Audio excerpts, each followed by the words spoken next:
بسم الله الرحمن الرحيم.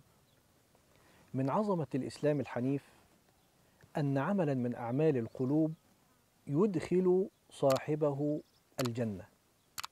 هيا بنا إلى مأدبة سيدنا رسول الله صلى الله عليه وسلم.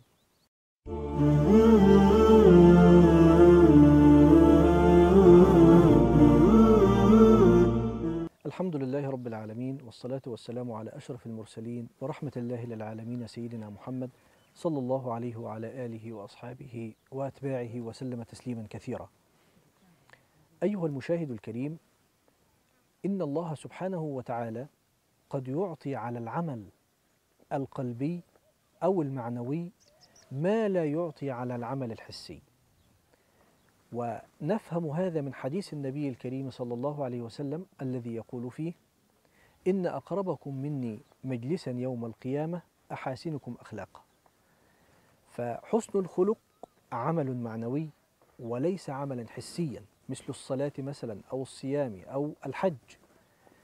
فهذه الأعمال المعنوية من عميم فضل الله سبحانه وتعالى أنه يثيب عليها الإنسان ما لا يثيبه على الأعمال الحسية التي قد يتعب فيها الإنسان ويبذل فيها جهدا. وهذا ما حدث مع أحد صحابة رسول الله صلى الله عليه وآله وسلم. فعن أنس بن مالك رضي الله عنه قال: كنا جلوسا مع رسول الله صلى الله عليه وسلم فقال: يطلع عليكم الآن رجل من أهل الجنة. فطلع رجل تنطف لحيته من وضوئه وقد تعلق نعليه بشماله. فلما كان في اليوم الثاني قال النبي الكريم صلى الله عليه وسلم مثل ذلك: يطلع عليكم الآن رجل من أهل الجنة. فجاء نفس الرجل على هيئته التي كان عليها، لحيته تنطف ماء من وضوئه وقد تعلق عليه بشماله. فلما كان اليوم الثالث قال النبي صلى الله عليه وسلم مثل ما قال في اليوم الأول والثاني: يطلع عليكم الآن رجل من أهل الجنة. فطلع نفس الرجل الأنصاري بهيئته. وكان في القوم عبد الله بن عمرو بن العاص رضي الله عنهما، تعجب من هذا الأمر وتمنى أن لو عرف ما هو الشيء الذي فعله هذا الرجل حتى يصل إلى تلك المنزلة ويبشره النبي الكريم صلى الله عليه وسلم بالجنة. فلما قام النبي صلى الله عليه وسلم وقام الناس من حوله، تبع عبد الله بن عمرو بن العاص ذلكم الرجل إلى داره حتى طرق عليه بابه. فلما فتح بابه قال له عبد الله بن عمرو: إنني قد تلاحيت مع والدي. تلاحيت يعني تشاجرت، وأقسمت ألا أدخل عليه 3 ليال، فإن رأيت أن تؤويني عندك هذه الليال فعلت. فقال الرجل: أفعل. عبد الله بن عمرو رضي الله عنه وعن أبيه ما كان يبيت عند هذا الصحابي من أجل المبيت ولا المشاجرة، وإنما ذهب حتى يرقب أحداث وأعمال هذا الرجل في بيته، وخصوصا تلك الأعمال السرية، حتى يقتدي به ويصل إلى ما وصل إليه من بشارة النبي صلى الله عليه وسلم بالجنة. نام الرجل ونام عبد الله بن عمرو ابن عمرو رضي الله عنهما، لكنهم متيقظا.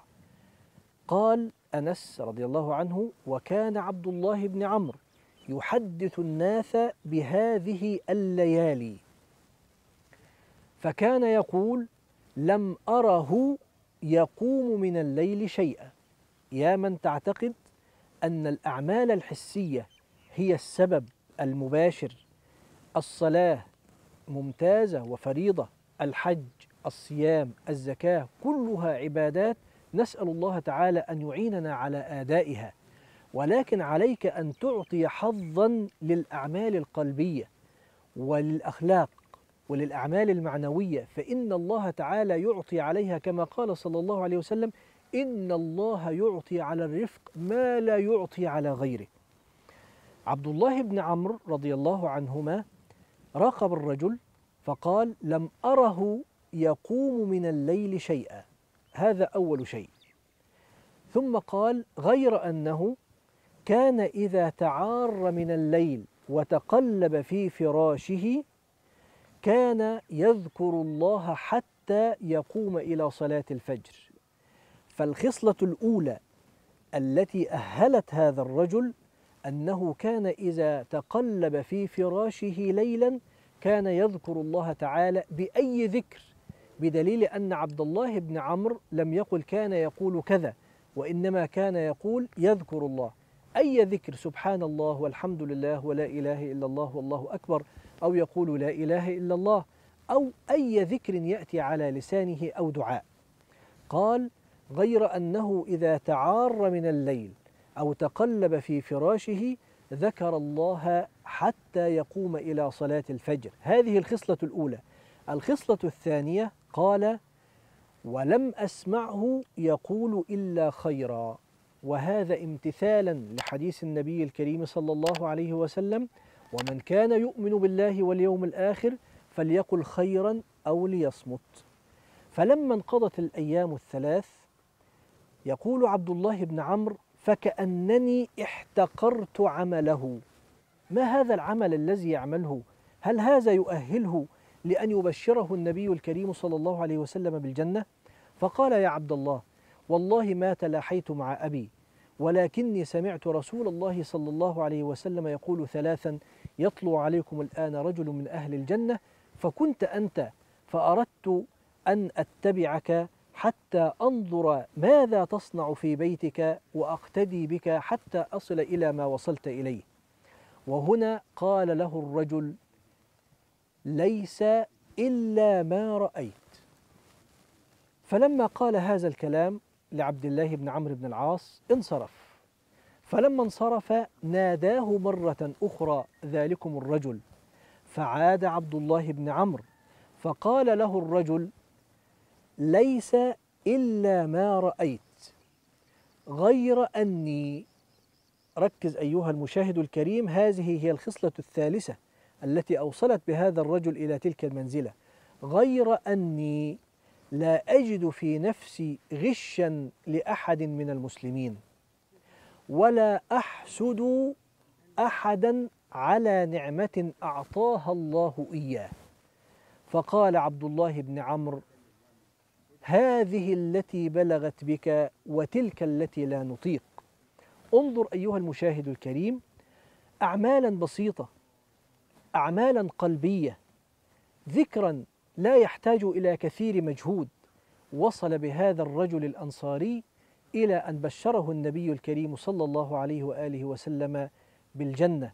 فنسأل الله سبحانه وتعالى أن يرزقنا الجنة على ما كان من عمل، إنه على ما يشاء قدير.